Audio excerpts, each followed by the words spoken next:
Hi, boys and girls. This is Ms. Kathy.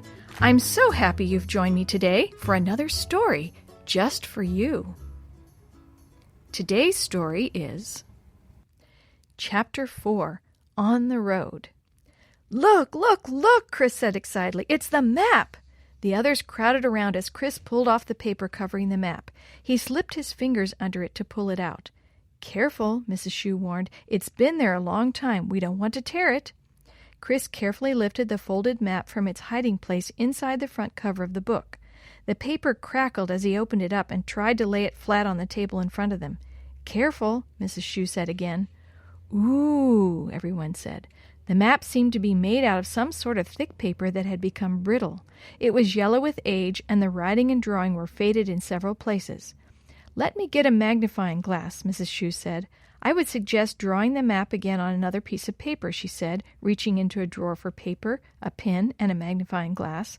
That way, if it gets destroyed, you have another copy. Mrs. Shue, there's something wrong with this map, Chris said. Wrong? She echoed. Yeah, it looks like it was written in another language or something. They were right. Not only did the words look strange, the letters were twisted. She looked at the writing for a long minute, then laughed. It's mirror writing. Mirror writing? Chris echoed. What's that? Leonardo da Vinci, the famous inventor and painter, invented it back in the 1500s, Mrs. Shue said, pulling a mirror from the top of the piano. He used to write all his notes by looking into a mirror. That way, others couldn't read what he had written. I doubt many people in the Old West would have known about mirror writing, Maria said. I wonder how Tom Eliot knew how to do it. He must have been pretty clever, Chris said. Or desperate, Ryan added. Mrs. Shue placed the mirror on its edge just above the map.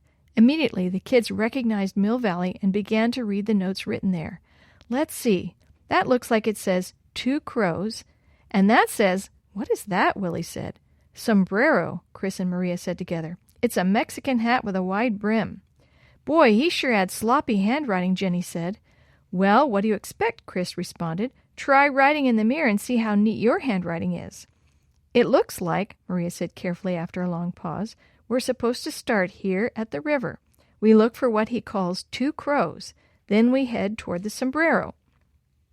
2 crows? Sombrero? Jenny asked. Where will we find a sombrero by the river? And why should 2 crows wait for us to find them?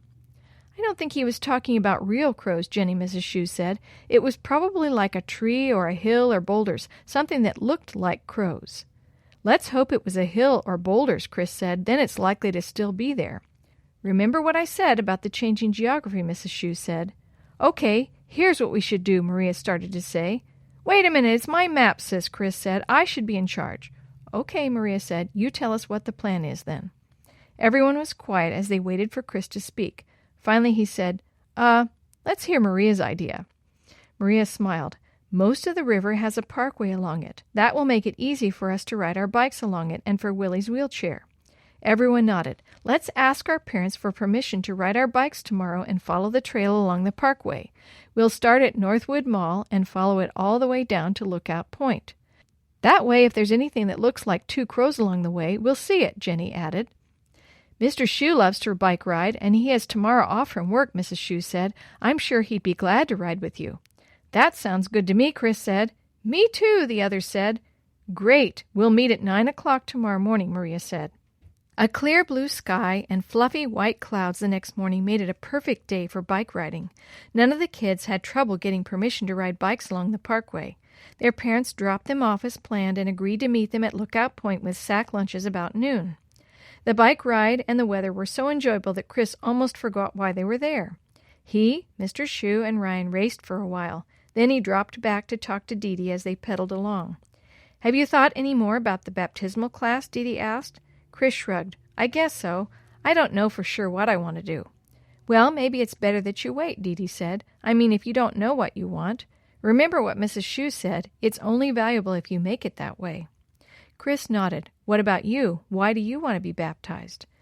Well, I've been thinking about it for a long time, Dee Dee said, probably ever since the others got baptized.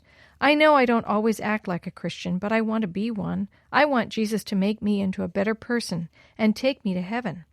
Well, sure, Chris said. I want to go to heaven too, but heaven's a long way off, isn't it? Before Dee Dee could respond, Ryan bicycled toward them from up ahead. "Come on, Snail," he said to Chris. "Your bike moves like a slug." "Oh, yeah?" Chris asked, and pumped his bike harder. Soon they were both speeding ahead of the group. "Why do you want to do all that wimpy church stuff, Chris?" Ryan asked when they were alone. "What are you talking about?" "I mean, like this baptism thing. Only weird kids do stuff like that," Ryan said. Chris stared at Ryan. "My friends at the shoebox aren't weird." Ryan shrugged. "No, I guess not. But cool guys don't do stuff like that. You want to be cool, don't you? Or do you want to be a wimp?" "I'm no wimp, Ryan. It's just—" Suddenly Ryan stopped, and Chris almost ran into him. "Look," Ryan said, pointing to a tall oak tree near the water's edge. 2 huge blackbirds perched on the top branch. 2 crows, see?" Ryan said. "Yeah, and I'm sure that those crows have been sitting up there on that tree branch for 100 years. "It could happen," Ryan said. "Yeah, right," Chris responded. "Get real." Mr. Shue and the others soon approached from the rear. "I'm hungry!" Chris shouted back to Mr. Shue. "It's only 11 o'clock," Mr. Shue responded. "Lookout Point is about a mile from here. Up there." He pointed up a windy hill toward a small building and a U.S. flag perched above them. "Let's go up there to have lunch." "I don't understand," Willie said, pulling up behind them in his wheelchair. "None of us have seen anything like the 2 crows." "Well, it's like Mrs. Shue said," Chris told him. "Maybe all the construction over the years destroyed our clues." "Let's hope not," Mr. Shue said. "Come on, let's take a look from up there." What if the clues really are gone? Chris asked himself. Just thinking about it made his bicycle harder to pedal.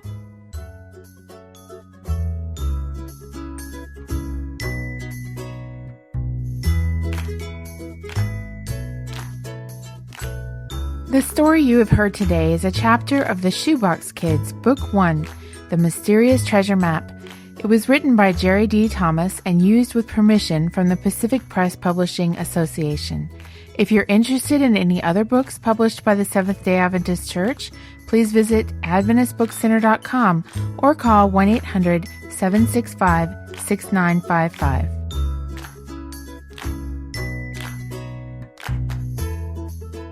This podcast is a production of the Carolina Conference of the Seventh-day Adventist Church.